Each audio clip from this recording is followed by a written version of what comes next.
नमस्कार, मैं सारिका।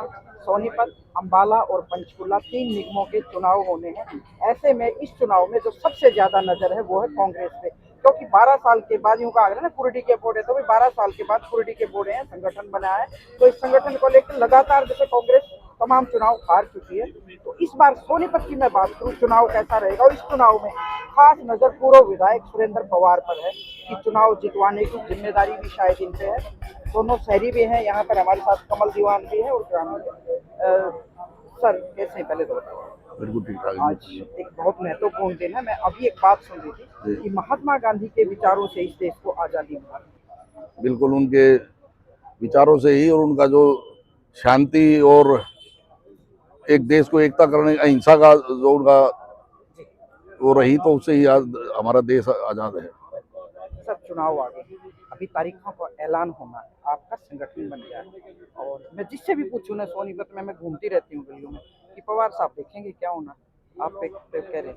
नहीं, मैं बिल्कुल पार्टी के साथ हूँ, और जो भी अभी कैंडिडेट, मैं तो ये कहता हूँ कि जैसे पहले कमल दीवान जी लड़े थे, उस समय कोई और था वो समय, क्योंकि चुनाव हारे जो है 6 महीने ही हुए थे, 6 महीने भी नहीं हुए थे लोगों को। तो कांग्रेस पार्टी के जो कार्यकर्ताओं का जो है मनोबल डाउन था, आज पूरे मनोबल में है, और हर व्यक्ति जो है चुनाव का इंतजार कर रहा है। चुनाव में हमारा मेयर भी जीतेगा और हमारे पार्षद भी जीतेंगे। जो भी कार्यक्रम हो रही है मैं देख रही हूँ, जब से निगम के चुनाव का ऐलान हुआ ना तब से और ज्यादा भीड़ होगी। ऐसा नहीं लगता कि चुनाव को लेके ही ज्यादा भीड़ है, क्योंकि सबको पार्टी के नहीं नहीं, टिकट क्योंकि चाहिए। नहीं वो नहीं है, क्योंकि हमारा संगठन पहले नहीं था, अब संगठन बना है। हमारे दोनों से ग्रामीण के अध्यक्ष और शहरी अध्यक्ष दिन रात मेहनत कर रहे हैं। आप देखते होंगे कि आए दिन रोज डेली जो है लोगों के बीच में है।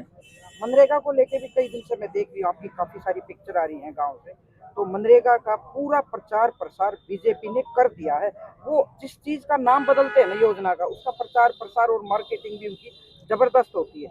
तो आप भी जुटे हुए, क्या लगता है लोग आपकी बात को ज्यादा मान रहे हैं या फिर नहीं, लोग ये मान रहे हैं कि बीजेपी का जो भी प्रचार है वो झूठा है, जो वायदे हैं वो झूठे हैं, और जो भी कार्यक्रम रहता है उनका, जो भी उन्होंने वायदे किए, किसी पे बीजेपी खरी नहीं उतरी है। और जो मनरेगा का जो ये है, इसमें कांग्रेस पार्टी घर घर जाकर सबको समझा रही है, और हर एक के लोगों के समझ में भी आ रही है ये बात कि ये रोजगार खत्म करने का कार्य किया है बीजेपी ने। थोड़ा टिकट का बता दो, सबकी दिल की धड़कनें बढ़ी हुई हैं कि टिकट किसको होगी इस बार। टिकट पार्टी हाईकमान जिसको भी, दिल्ली में सबसे ज्यादा आप ही जाते हैं, सबकी नजरें हैं कि टिकट किसकी होगी इस बार। जिसमें टिकट पार्टी जिसको भी देगी वही जीतेगा, और जिताएंगे सब मिलकर, एक दो सब इकट्ठे होकर उस जिताने का काम करेंगे। दो का नाम जोरों पे है कि पवार या कमल दीवान, फैमिली दो दो का नाम पे टक्कर बजी। नहीं, और भी कैंडिडेट हैं, और भी कैंडिडेट हैं।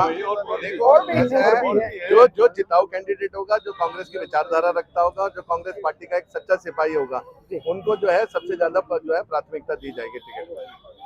चलो आने वाला समय है, थोड़ा सा इंतजार किए, जैसे ही तारीखों का ऐलान होता है तो टिकट भी आएगी। और इस बार कांग्रेस जिस तरह से दावा कर रही है कि हम गली गली की खाक छान रहे हैं, लोग हमारी बात सुनेंगे, लोग उन पर कितना भरोसा करेंगे, इसके लिए बने रहिए हमारे साथ, थोड़ा इंतजार किए। सोनीपत से सारिका की रिपोर्ट, नमस्कार।